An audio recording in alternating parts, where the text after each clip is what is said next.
สำหรับคลิปนี้เนาะสิมาจำแนกเรื่องโลกเรื่องถ้ำให้ฟังว่าขั้นตอนที่เฮาปฏิบัตินี่คันเฮาเข้าใจถูกต้อง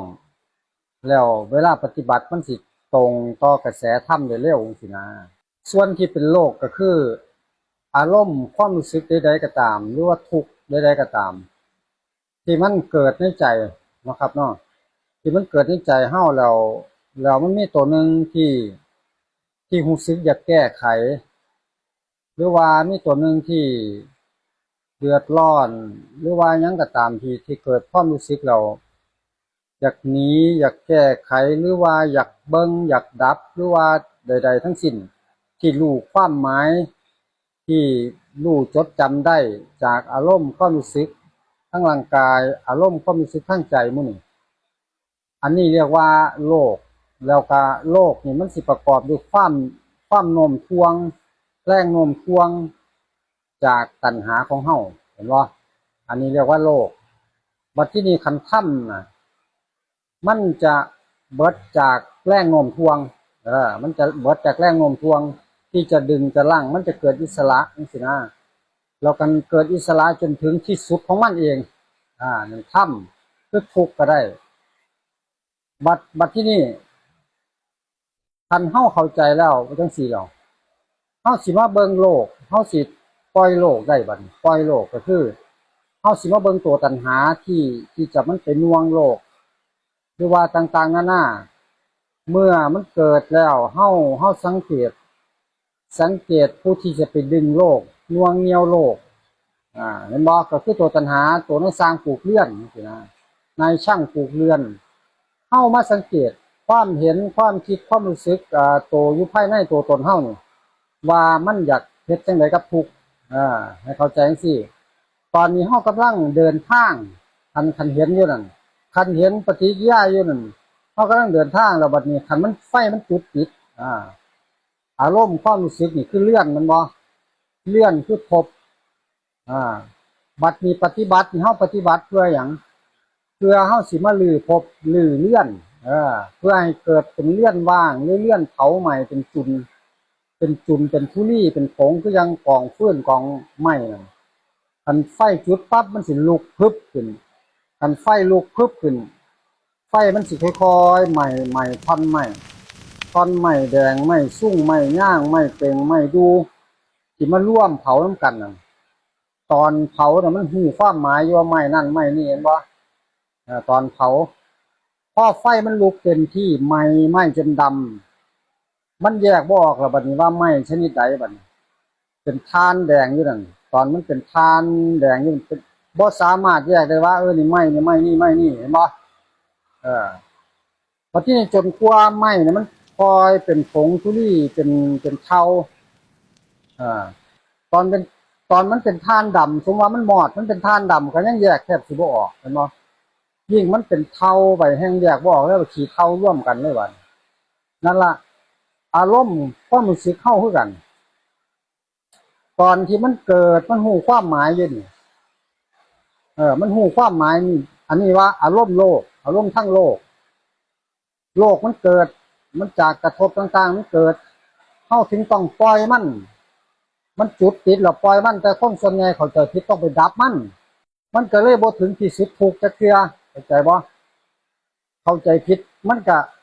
บ่ไปถึงที่สุดจักเทื่อมันก็บ่เกิดญาณบ่เกิดปัญญาบ่เกิดพุทธปัญญาจักเทื่อจังซี่นะบ่เกิดการจำแนกธรรมได้ขั้นต้นขั้นกลางขั้นปลายได้เพราะว่ามันไปบ่ถึงที่สุดมัวจะมาเกิดดับพับอันนั้นโลกมันดับจังนั้นปัญญามันดับโลกมันดับเบิ่งบ่ได้ปัญญาก็ล่มโลกก็ดับจังซี่นะบ่ถึงที่สุดทุกข์บัดถึงที่สุดทุกข์ไฟมันก็จุดติดแล้วพอถึงจุดหนึ่งตอนมันเป็นทานแดงนั่นล่ะสภาวะธรรมเป็นทุกข์ธรรมแล้วเป็นทุกข์อริยสัจที่เกิดภายในใจบ่สามารถเข้าไปดับได้แล้วบัดไฟมันลุกเต็มที่เห็นบ่บัดที่นี่พอมันเป็นจังซั่นแล้วโตปัญญาโตผู้รู้มันก็เกิดไฟจุดติดโตตัณหาเมื่อเข้าไปอยู่ในภพบ่ได้หรืองูเข้าไปอยู่ในกองไม้บางหันบ่ได้กองไม้มันถูกเผาเบิด งูมันก็บ่มีหม้องอยู่มันก็มาอยู่ในที่แจ้งมันก็มาอยู่ในที่แจ้งหาหม้องอยู่ห้องอาศัยบ่ได้ถึงจุดหนึงก็ตุยไปเองถึงจุดหนึงก็บ่มีเลื่อนอยู่บ่มีหม้องหลีหม้องหลบก็ตื่นก็ย่านมันก็ตุยไปเองเห็นบ่งูก็คือตัวตัณหาในสร้างผูกเลื่อนเขาไปอยู่ในเลื่อนบ่ได้หนูเขาไปอยู่ในกองไม้บ่ได้งูเขาไปอยู่ในกองไม้บ่ได้มันก็ถูกเขาตีเขาฆ่าถูกหมูกัดหมากัดอิหยังตัวที่ก็ตุยไปเห็นบ่งูคือกันหมาไอ้หนูคือกันจังซี่นะชั้นใดก็คือกันตัณหาที่บ่มีเลื่อนอยู่บ่มีอารมณ์ไปอยู่บ่มีอารมณ์ไปสิงตัณหานี่ก็อยู่ในที่แจ้งก็ถูกรู้ถูกเห็นถูกเบิ่งด้วยผู้รู้ปัญญาตัณหาก็เสื่อมพอที่ทุกข์ที่อยู่ภายในมันก็เข้าสู่ทุกข์อริยสัจสภาวะทุกข์สภาวะธรรมเป็นทุกข์สับเคลื่อนอยู่คำว่าสภาวะทุกข์คือทุกข์ที่เคลื่อนอิสระนั่นที่บ่มีตัณหาเข้าไปดึงงวงทวงต่างๆนานาบัดนี้ทุกข์ตัวนี้สิถึงที่สุดทุกข์ถึงที่สุดทุกข์ได้ก็คือทานแดงมันสิไหม้ไปถึงที่สุดจนเป็นที่เท่าทุกข์นี่มันถึงที่สุดทุกข์ปั๊บมันสิวาบหายไปบัดนี้มันสิวาบถึงที่สุดหรอเพราะว่าถึงที่สุดแล้วมันสิเกิดปัญญาพุทธปัญญาแล่เด่นอิสระอยู่บัดนี้คันปัญญาผู้ใดหลายมันสิเกิดการจำแนกธรรมให้เห็นเข้าใจบ่จำแนกธรรมให้เบิ่งตั้งแต่เดินทางมามันมีจังไดจังไดก็สิจำแนกมันสิจำแนกให้เบิ่งเองของมันพุทธปัญญาเนี่ยจำแนกให้เห็นเบิ่งเบิดในขณะนั้นมันสิแลเห็น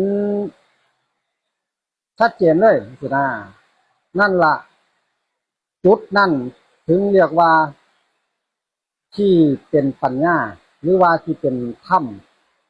โลกส่วนหนึ่งธรรมส่วนหนึ่งคันธรรมหรือทุกข์นี่ที่บ่ประกอบด้วยตัณหานี่มันสิอิสระแล้วมันสิเดินทางถึงที่สุดแต่ว่าคันทุกข์หรือว่าคันอารมณ์ที่ประกอบด้วยตัณหาอยู่นี่มันยังยักยอมันยังคอยระมัดระวังตัวตัณหาสิแทรกแซงได้อยู่เพราะฉะนั้นให้ระมัดระวังตัวตัณหาที่สิเข้าไปแทรกแซงโดยอาศัยอุปกรณ์ต่างๆเช่นมานั่งสมาธิคมหรือว่าเบิ่งคมเบิ่งระดับเพ่งระดับจังซี่นะอันนี้ให้ระมัดระวังเพื่อให้